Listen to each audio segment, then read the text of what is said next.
everyone, it's Annie from SFAH. Welcome to week 3 in the garden. Things have been really busy the past week as it's continued to get hotter and we've had a little bit of rain. I wanted to give you a quick tour of the garden. As you can see, our lettuce over here, we've picked it quite a few times and it's growing back. Our lettuce all around the sides that we planted seeds, so right here, all the way around. This is some kale. These were all seeds that we planted in week 1. So we have some butter lettuce here. We have some iceberg lettuce mixed in here. And that goes all the way around the table. Our tomatoes have grown a lot as well. They're getting bigger and bigger, and we even have some flowers on this plant, which means we'll start to have some tomatoes soon.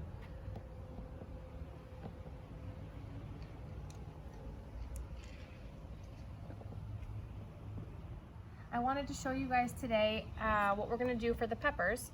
The peppers were planted on April 12th, so it's been about a little over 2 months, 3 months since they've been planted. We're going to stake the peppers today, which means we're going to put a stick in right here to help them continue to grow up. If we need to, we'll tie their stems around as needed. So I'm just going to stick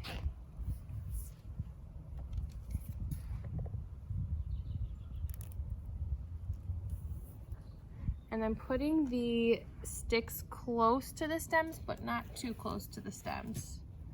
So it'll give them a little bit of support as they get higher and higher. And this also helps to, you can add some things on when they have lots of peppers on to help support them.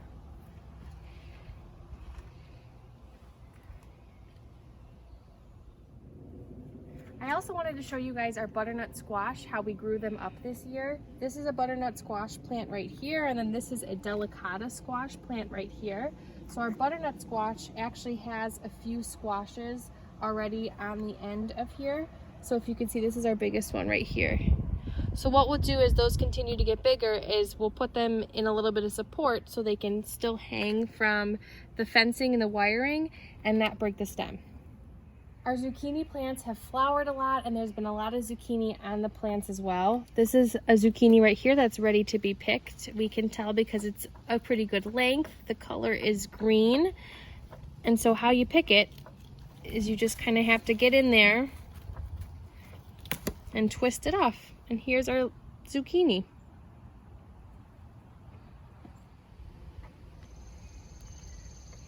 Something else we're growing on a trellis is our cucumber plants. The past week they've started to get really big and we've started to get some cucumber flowers. You can see one right here. There's a flower at the end, and then we have a little bitty cucumber growing here. We have quite a few down at the bottom. So we're going to keep an eye on the progress. Take a look next week, see what they're looking like, and we may have some that are ready to pick. We'll see. Now let's talk about your seeds. As you can see, the Morning Glory have come up really nicely, and so have the sunflowers. For those of you who are watching this video and haven't watched the first week, you can head on back to the week 1 of the garden series to see how we planted our seeds. This is an egg carton, or a cardboard egg carton that we're using to grow our seeds. So like I said, the Morning Glory is coming up nicely, so are the sunflower. We even have some mixed in, which sometimes can happen if you water the soil and the seeds get mixed around a little bit. We'll talk about that in future weeks, what we should do about that. Also, we planted some chives, and the chives are growing nicely as well. As always, if you have any questions, please feel free to reach out to us at office@sfah.org, or you can call any of us in the SFAH office. Can't wait to see how your guys' seeds look, and I'll talk to you next week.